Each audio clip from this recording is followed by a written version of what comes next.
hamon. Siyempre, hindi mawawala po yan sa ating Noche Buena. Pero magkano na ba ang presyo niyan? To answer that, we have mobile journalist Evan Tarinque reporting live from Quiapo. Hi, Evan! Hey, Evan. Kumusta ang hamon shopping dyan? Evan. Audio mo, ayun. Nakamute ka. Yeah. Ayun. Oh, Yes, Evan. Diego, Angelo. Yung report mo pala is about hamon. Kala ko nangahamon ka eh. Ano Diego, ba balita? Christmas na Christmas. Oo. So, alas 7 pa lang, Diego, Angela, dito sa May Quiapo ay nakapila na yung mga tao para bumili nga ng kanilang hamon na ihahanda para sa mamayang Noche Buena. Kanina check na rin natin yung mga presyo ng mga hamon dito dahil ito nga yung isa sa talagang pinipilahan na tindahan ng hamon doon sa Quiapo. No? Meron kasing dalawang klase ng hamon dito, yung buo at yung mga slice na klase. No? Yung sa may mga sa buong sa may buong version ng hamon ay naglalaro ito from 1,860 per kilo. Yun yung bone-in. Bone-in. Yung sa may debone naman ay nasa 1,760 per kilo, no?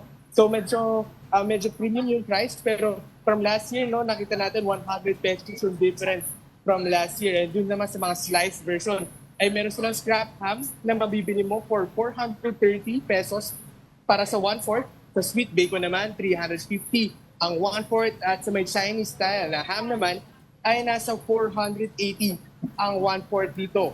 Pero Diego, Angela, inaasahan pa nga na hanggang mamaya ay talagang mas haba pa yung pila sa tindahan na ito sa Quiapo. Alam mo, Diego, Evan, nakikita ko alam ko yung brand na yan eh. Sikat yan. Pero ang tanong kasi, I remember, was it last year or 2 years ago, ang daming nagreklamo online na pumila daw sila ng mahaba, tapos when it was their turn, yung mga gusto nilang ham na bilhin, wala na, ang natira daw yung scrap. So ngayon ba, may nagsabi na ba na yung supplies, kakayanin naman for today? Yes, Diego, they've been doing this for since 1970s, no? So kabisado na nila yung proseso ngayon, no? And yun nga, nakikita natin actually sa likod. Pakita lang natin, no? May ikot na natin sa likod. Alright, so ito, ikot lang natin. Ito.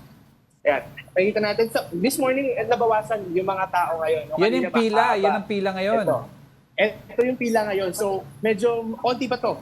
No, dahil kanina umaga, puno talaga. No, nung opening nila, ito nga, makikita natin yung mga hams nila dito. Pero Evan, wait lang. Ano yung mas mabenta? Bone-in o yung sliced already?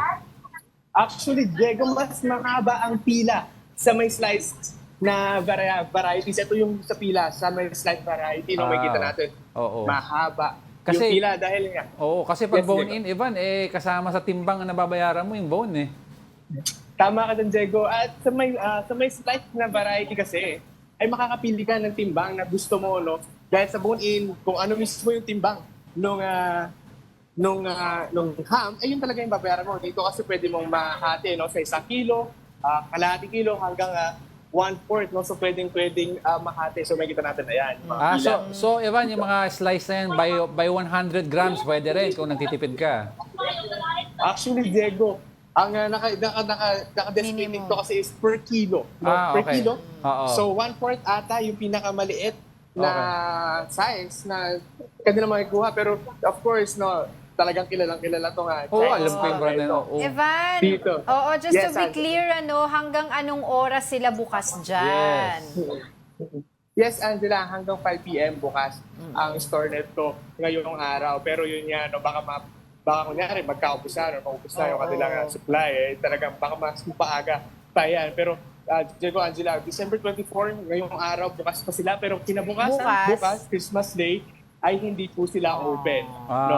So kailangan mag-hoarding na kayo ngayon. At dahil dyan, Evan, bilan mo na kami. Evan, 2 kilos bone-in ha. Bayaran mo na din. Total, nanalo ka naman ng raffle. Alright, maraming salamat sa iyo, Evan Tarinque, ating mobile journalist live dyan sa Quiapo. Yeah, mahal na ng hamo yan eh. Pero alam ko yung brand na yun. Madaming mga brand na naglalaban. So ano daw, mas mahaba ang pila sa sliced ham. Siyempre, ang hirap naman kasi bumili ng malaki yan eh. Bili na lang tayo ng scrap ham, tapos iprito natin parang bacon para crunchy.